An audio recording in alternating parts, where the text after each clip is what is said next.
देखिए आजकल एक बात बड़ी चली हुई है क्या कि माता पिता भी बच्चे से पूछते हैं कि कोई गर्लफ्रेंड बनाई या नहीं बनाई, कोई बॉयफ्रेंड है या नहीं है। साथ ही आपस में पूछते हैं अरे यार तेरी भी क्या जिंदगी है, तेरी एक भी गर्लफ्रेंड नहीं है, क्या जीवन है तेरा। तो इस तरह ये बातें चलती हैं। यहां तक की बात आ गई है लड़के कक्षा के अपनी जो अध्यापिकाएं हैं, उनकी जो मैडम है, उन्हें तक पसंद करते हैं। मेरे वाली वो है, मेरे वाली वो है। इतना पतन, लेकिन इन्हें ये नहीं पता है कितनी खतरनाक चीज है आज की।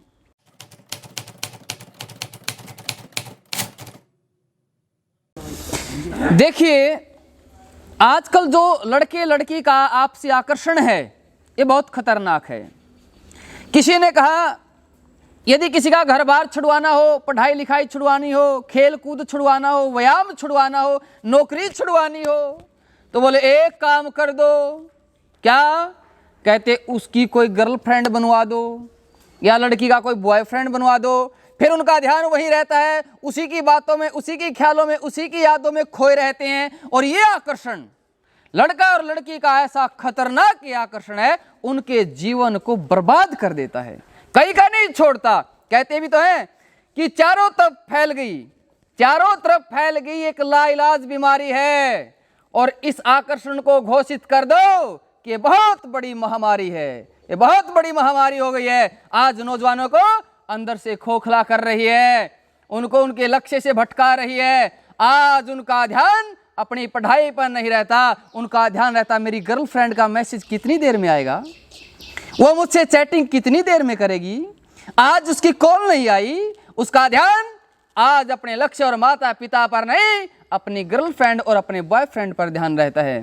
तो इसलिए तो कहा कि तबाह होकर भी इस आकर्षण में, कहते तबाह होकर भी तबाही दिखती नहीं, तबाह होकर भी तबाही दिखती नहीं। और कहा वो ये आकर्षण ही है जनाब, वो ये आकर्षण ही है जनाब जिसकी दवाई भी बाजार में बिकती नहीं।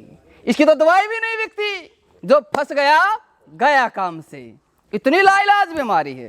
कैसे? मैं आपको एक उदाहरण से समझाता हूं। ये जो विद्यार्थी इस वीडियो को देख रहे, ध्यान से सुन लेना इस बात को, बड़े ध्यान से।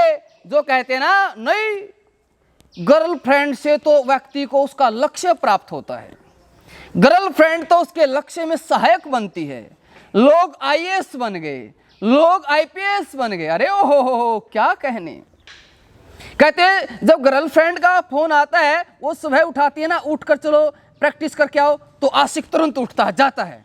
मैंने कहा क्या कहने भाई तेरे, अरे तू भूल गया तेरे माता पिता ने पाल पोस कर बड़ा किया, तेरी माँ ने 9 महीने गर्भ में रखा, तेरे पिता ने खुद मजदूरी की, तुझे के कोचिंग सेंटर पर भेजा, अच्छे कपड़े पहनाए, तुझे अच्छी मेहनत से पढ़ाया लिखाया। तू उनकी मेहनत भूल गया, और उसको जो 5-4 दिन से, 5-6 महीने से, 1-2 साल से तुम्हारे साथ चैटिंग कर रही है, तुझे वही सब कुछ लगती है। ये नौजवानों की बुद्धि पर पत्थर पड़ गया है, उनकी बुद्धि बिगड़ गई है, उन्हें सब कुछ यही लगता है। नहीं, मेरे जीवन को बनाने वाले यही है, लेकिन वो नहीं समझ पाते। कहते ना शुरू शुरू में तो बड़ा अच्छा लगता, कैसे, और उनका पतन कैसे होता है, इसे भी मैं एक उदाहरण से बताता हूं। देखिए एक सामान्य मक्खी जब गुड़ के लाड़े पर बैठती है तो उसे बड़ा मीठा लगता है, और मक्खी सोचती है पता नहीं क्या मिल गया, इतनी खुशी, इतना मिठास, इतना आनंद आज तक नहीं मिला। मक्खी खाते खाते मगन हो गई, और खाते खाते जब उसका पेट भर गया, मक्खी ने उड़ना चाहा, लेकिन क्या होता है, मक्खी उड़ नहीं पाती, उसमें फंस जाती है, पंखे मारती है, फड़फड़ाती है, कोशिश करती है, निकल नहीं पाती, और उसमें फंस करके मर जाती है। अरे जिसके अंदर, जिस मक्खी को जिसके अंदर इतनी खुशी, इतना मिठास, इतना आनंद लगा था, अंतिम में वही इसकी मृत्यु का कारण बन गया। यही हाल होता है नौजवानों के साथ।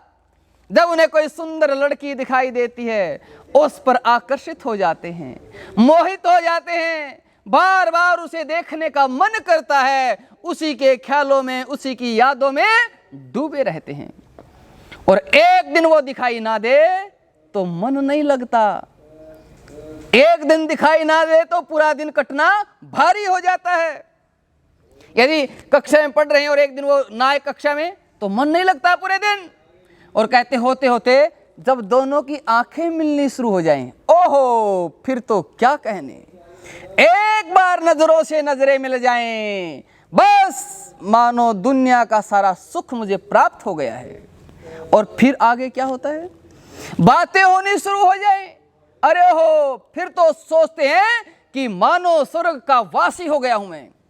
फिर उसे ना माँ की जरूरत, ना पिता की, ना पढ़ाई की, ना लिखाई की, कोई जरूरत नहीं, बस उसी के ख्यालों में डूबा रहता है। और जब उसका कॉल आती है ना, मोबाइल नंबर दिखते ही इतनी खुशी होती है मानो किसी देवता के दर्शन हो गए हैं, इतनी खुशी, इतना फंस जाता है। और होते होते अंतिम में क्या होता है, अंतिम में उनका फिर ब्रेकअप होता है। फिर वो सैड सॉन्ग सुनता है, घर से बाहर नहीं निकलता, अंदर घुसा रहता है।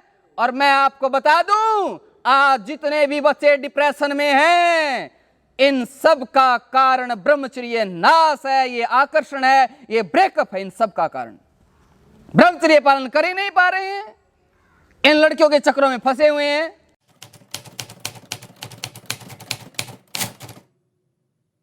देखिए, लेकिन ऋषि सिर्फ समस्या नहीं गिनाते, समस्या का समाधान बताते हैं। और इस समस्या का समाधान क्या ऋषियों ने बताया कुछ, कहते जी फिर इस आकर्षण से बचें कैसे। ये जो आकर्षण हो जाता है, सुंदर रूप देखते उसकी तरफ देखने को मन करता है, तो इससे बचे कैसे। तो इसका उपाय बताया महर्षि पतंजलि जी ने, कहा योग दर्शन में। और क्या बताया कि शरीर तो पूरा मल से भरा हुआ है, रोम रोम से गंदगी निकलती है। और जब भी कोई आपको सुंदर रूप दिखाई दे तो क्या करें, गंदगी की कल्पना करें। अब गंदगी की कल्पना कैसे करें, चलो इसको एक प्रैक्टिकल करवाते हैं आप सभी से। मान लीजिए आपको कोई सुंदर रूप दिखाई देता है, कोई सुंदर रूप है आपको दिखाई दिया और आप उस पर आकर्षित हो गए, उसी के विचारों में, उसी के ख्यालों में खो गए। आप सभी मेरी तरफ ध्यान से देखेंगे, देखिए जो भी सुंदर रूप है आप एक बार देखिए कि वो बहुत सुंदर, उसके नैन नक्श है, उसका रंग रूप है, बिल्कुल बहुत सुंदर है, उसी के विचारों में खोए हुए हैं। अब आप गंदगी की कल्पना करो, क्या देखिए, मानो उसकी नाक में गंदगी आई हुई है, उसके कानों में गंदगी आई हुई है, उसकी आंखों में गंदगी आई हुई है, उसके मुंह में झाग आए हुए हैं। अब देखो मुझे कितना सुंदर लगता है रूप, कितने आकर्षित हो गए। देखो दोनों नाक में नासी, एक में कल्पना कर लो, उससे ही पता लग जाएगा। अरे जहां रोम रोम गंदगी से भरी हुई है वहां हम आकर्षण ढूंढते हैं। कहते भी तो हैं कि क्यों मरते हो देख कर तुम बाहर की सफाई पर, अरे यहाँ तो सोने की परत चढ़ी हुई है गोबर की मिठाई पर, अंदर सब गोबर भरा हुआ है, गंदगी भरी हुई है, बाहर ये चिकनी मिठाई, चिकनी परत है, ये हमें आकर्षित करती है। तो इसलिए मैं आप सभी से कहना चाहता हूं, आज से ही अपने लक्ष्य के प्रति समर्पित हो जाओ और छोड़ दो इन चीजों को। कोई भी गर्लफ्रेंड नहीं, कोई बॉयफ्रेंड नहीं, बस हमारी वो संस्कृति, हमारी वो ऋषियों की विद्या, भाई और बहन का नाता रहे। और यदि कोई आपकी है तो मैं उसे भी कहना चाहता हूं कि कह देना अपनी गर्लफ्रेंड को कि तेरी यादों से उभर चुका हूं मैं, तेरी यादों से उभर चुका हूं मैं, अरे पहले वाला तो कब का मर चुका हूं मैं। ये आसमां अब डराता है मुझको, कह देना इस आसमां को अब तो जमीन पर उतर चुका हूं मैं। अब जमीन पर उतर जाओ साथियों, और आज से इस संकल्प लेकर के ब्रह्मचर्य पालन शुरू करो। और ब्रह्मचर्य इस राष्ट्र की नींव है, आधार है। यदि ब्रह्मचर्य पालन करेंगे तो जिस लक्ष्य को चाहेंगे उसी लक्ष्य को प्राप्त कर लेंगे। ये बात मैं नहीं कह रहा, ये बात ऋषि कह रहे हैं, हमारे विद्वान कह रहे हैं।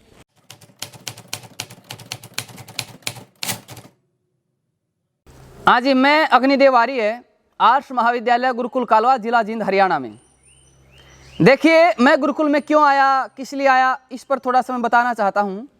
मेरी ब्रह्मचर्य में विशेष रुचि है, बचपन से ही विशेष रुचि रही, लेकिन बाहर का जो वातावरण है वहाँ पर वो बात बन नहीं पाती। जैसे आपसे मैं एक बात पूछ लूँ, जैसे सेब का बीज है, क्या उसको हरियाणा में, यहाँ जींद में उगा करके सेब लग सकते हैं? नहीं लग सकते ना। क्यों? क्योंकि उसके अनुकूल ना वातावरण है, ना भूमि, ना जलवायु, कुछ है नहीं। जहाँ उसके अनुकूल वातावरण होगा वहीं फल लगेंगे। मैं ब्रह्मचर्य मैं ब्रह्मचर्य पालन तो कर रहा था, लेकिन ब्रह्मचर्य पालन में क्या बात थी, बाहर वो वातावरण नहीं। वो वातावरण मिला गुरुकुल में आकर के। गुरुकुल में, ये गुरुकुल ऐसा है, कैसा, पूरे संसार में, पूरे संसार भर का ये गुरुकुल ही आपको ऐसा मिलेगा जिसमें 5 साल की कन्या का भी प्रवेश निषेध है। यदि कोई आ गया तो उसको कह देते जी कन्याओं का यहाँ प्रवेश निषेध है। ऋषियों ने लिखा है कि यहाँ जो ब्रह्मचारी रहते हैं इस बाउंड्री के अंदर रहते हैं, आलंबन मिलता ही नहीं। आपको आलंबन कैसे, मान लीजिए बेल है, घिया की, तोरी की बेल है, उसे जब सहारा मिलेगा तो उस पर चढ़ेगी कि नहीं चढ़ेगी। तो इसी तरह यदि आप ब्रह्मचर्य पालन कर रहे हैं तो आपको बाहर वो वासना भरा वातावरण, वो लोग जब दिखाई देंगे तो क्या होगा, आपके अंदर वासना के संस्कार उभरेंगे। लेकिन जहां ये मिलेगा ही नहीं, कहते बीज को जब वातावरण ही नहीं मिला तो कहां से अंकुरित होगा। तो इसलिए आलंबन काट देता है गुरुकुल। आज यहाँ पर हमारे बीच में अनेकों आए हुए हैं, पंजाब से, उड़ीसा से, मध्य प्रदेश से, झारखंड से अनेकों नौजवान आए हुए हैं, कुछ समय के लिए अपनी दिनचर्या संभालने के, सुधारने के लिए आए हुए हैं, ताकि ये वातावरण में ढल करके हम अपना जीवन बना लें। तो मैं इसी को लेकर के यहाँ गुरुकुल में आया।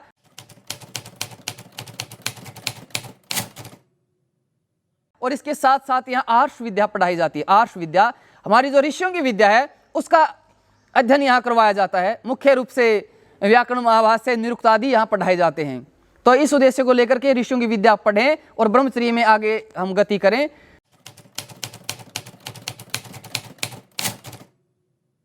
यहाँ देखिए दिनचर्या, तो यहाँ कुछ चीजें तो विशेष हैं। 3:45 पर सभी को उठना होता है। घंटी चाहे सर्दी हो चाहे गर्मी हो, 3:45 पर घंटी लगेगी, सबको उठना होगा।